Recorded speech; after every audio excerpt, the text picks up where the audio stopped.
आपकी worksheet number 158। तो पहले आप लोग इसे अच्छे से लेबल कर लेंगे। हिंदी की वर्कशीट है, लिख लेंगे डी, डाल देंगे क्लास, सब्जेक्ट, अपना नाम, अपने टीचर का नाम आप लोग लिख लेंगे। देखिए बेटा, आज आपकी यहाँ पे वर्कशीट आई है 158 ए।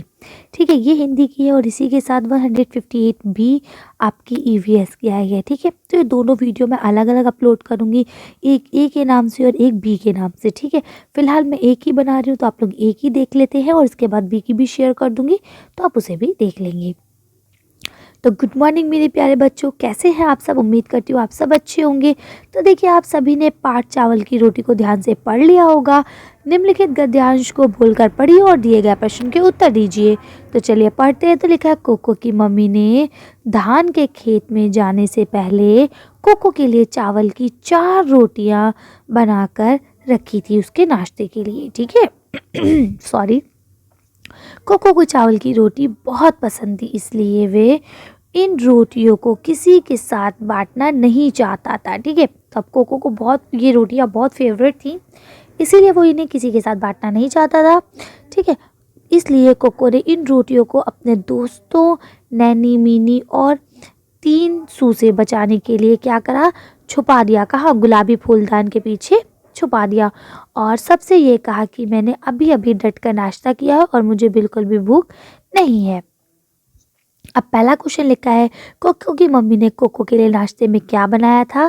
तो आप लिखेंगे चा में आकारंडा वाला चावल, का में बड़ी की मात्रा की, रा में ओ की मात्रा, टा में ई की मात्रा, या ऊपर चांद बिंदी और आकारंडा चावल की रोटियां। ठीक है, नेक्स्ट क्वेश्चन आपका क्या लिखा है? कोको ने चावल की रोटियों को फूलदान के पीछे फूलदान में छुपाकर क्यों रखा था? क्यों रखा था? क्योंकि आप ऐसे लिखेंगे, क्योंकि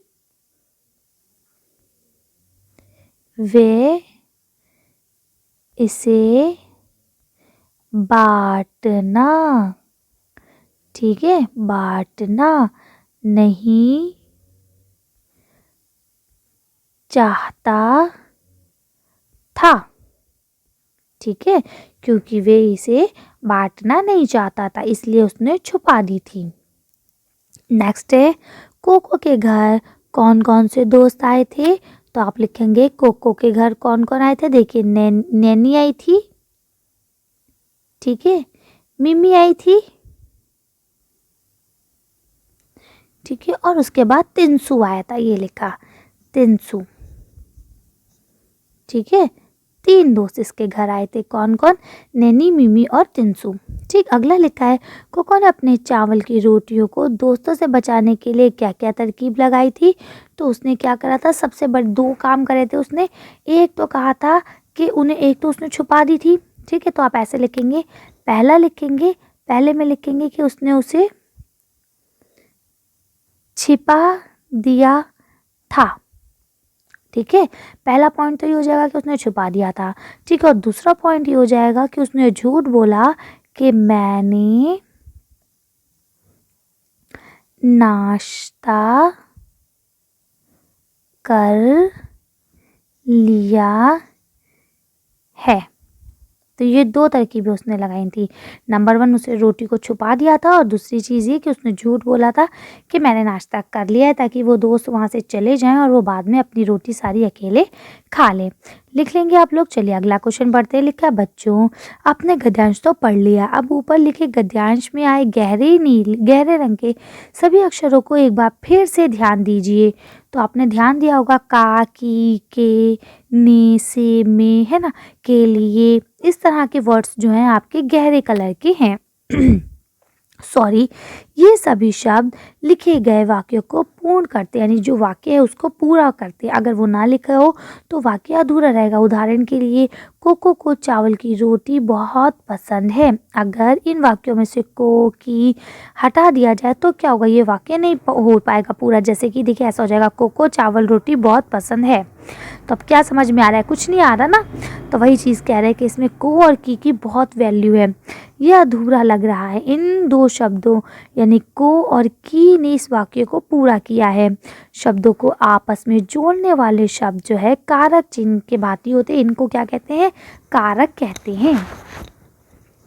जो शब्द दो को जोड़ते हैं उसको हम क्या कहते हैं, कारक कहते हैं। अब देखिए यहाँ लिखा है, ऊपर लिखे गद्यांश में आए गहरे रंग के सभी शब्द की, के, में, के लिए, से, को कारक चिन्ह हैं। ठीक, इन्हें हम क्या कहते हैं, कारक कहते हैं। आगे पढ़ते हैं, लिखा है उपयोग शब्द चुनकर निम्नलिखित वाक्यों को पूरा कीजिए। यहाँ से आपको वर्ड उठाने हैं। माँ, तो क्या आएगा, माँ ने कोको के लिए चावल की रोटी बनाकर रखी थी।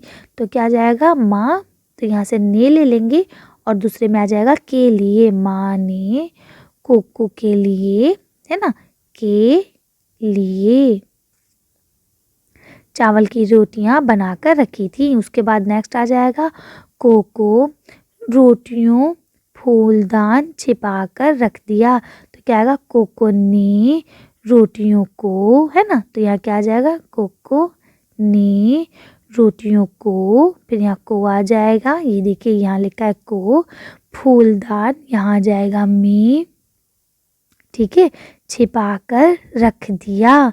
ठीक, आप लिख लेंगे। उसके बाद लिखा है को माँ खेत काम करती थी। तो क्या आ जाएगा, को की माँ खेत में काम करती थी।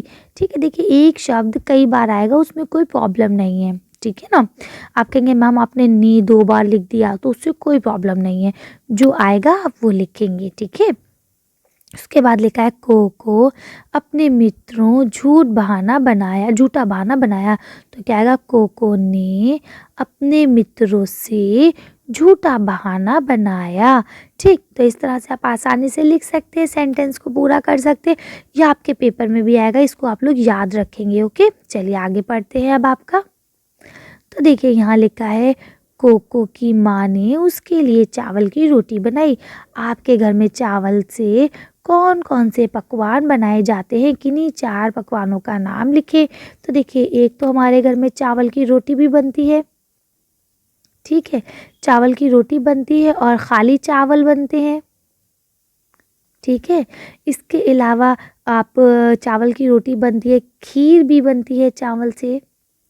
ठीक है, और पुलाव भी बनता है ना, पुलाव पुलाव खाते हैं ना आप सब, तो पुलाव भी बनता है। इसके अलावा अगर बिरयानी खाते हैं तो बिरयानी भी बनती है, चाहे वेज हो चाहे नॉन वेज हो, है ना, तो बिरयानी भी बनती है। और चावलों से बहुत सारी, जैसे आप डोसा खाते हैं मार्केट में जाके, तो डोसा भी चावल से ही बनता है। इसके अलावा इडली वगैरह जो बनती है वो भी चावल से ही बनती है। तो आप ये सारी चीज़ें लिख सकते हैं। ठीक है, चलिए आगे पढ़ते हैं। यहाँ लिखा है, इन पकवानों में से आपको जो पकवान खाने में सबसे ज़्यादा अच्छा लगता है उसके बारे में लिखिए और उसकी आवश्यक सामग्री भी लिखिए। तो जैसे मैं कहूँ कि मुझे तो सबसे ज़्यादा टेस्टी लगती है खीर, तो मैं लिखूँगी खा में ई की मात्रा रा, खीर। ठीक है, अब सामग्री क्या लिखूँगी, मुझे चाहिए चावल, ठीक है, चाहिए चीनी, ठीक है, थोड़ा सा पानी, ठीक है, और हमें चाहिए दूध। तो ये तो हमारी हो गई सामग्री, है ना। और इसके अलावा थोड़ा मेवा भी लेते हैं, लेकिन अगर मेवा नहीं भी है तो भी कोई प्रॉब्लम नहीं है। ठीक, तो हम क्या लेंगे, चावल, चीनी, पानी और दूध। ठीक है, इसको अच्छे से अब हम क्या करेंगे, तो देखिए यहाँ लिखेंगे, सबको अच्छे से पका लो, है ना। तो अब क्या करना है, सबको मिक्स करके अच्छे से पका लेना है और आपकी खीर रेडी हो जाएगी। ठीक है, तो ये हो गई आपकी विधि। तो आप सामग्री और विधि लिख सकते हैं। सामग्री में आप क्या लिखेंगे, चीनी, चावल और पानी और दूध। ठीक है, और वस्तु का नाम आप क्या लिखेंगे, वस्तु का नाम आप लिखेंगे खीर, है ना। और यहाँ पे विधि क्या लिखेंगे कि सबको अच्छे से मिक्स करके पका लो और आपकी खीर तैयार है। तो इस तरह से आप लोग इसे कर सकते हैं, इसमें और कोई बड़ी बात नहीं है। यहाँ आगे आपसे कहा गया है कि आप 98 नंबर को जो बुक है उसको भी आप कर सकते हैं। अगर कोई प्रॉब्लम होती है तो आप वीडियो देख लेंगे। ठीक है, ये अलग कॉपी में करेंगे, वर्कशीट के साथ ऐड नहीं करेंगे। इसके अलावा आपके टीचर से कहा गया है कि आपको वर्कशीट अच्छे से समझाएँ। फिर आपके पेरेंट्स को कहा गया है कि हमें हमेशा स्वस्थ भोजन ही खाना चाहिए, साथ ही साथ हमें खाते टाइम हाथ भी धोना चाहिए, मुँह धोना चाहिए और खाने के बाद भी हाथ मुँह धोना चाहिए, जिससे हम फिट एंड फाइन रहें, सुरक्षित रहें और हम कम बीमार पड़ें। चलिए, तो आज की वीडियो को हम यहीं खत्म करते हैं। आज की वर्कशीट में बस इतना ही। अगर आपको हमारी वीडियो पसंद आई हो तो प्लीज़ इसे लाइक और शेयर करें। अगर अभी तक आपने हमारे चैनल को सब्सक्राइब नहीं किया तो प्लीज़ मेरे चैनल को सब्सक्राइब करें। Thank you for watching.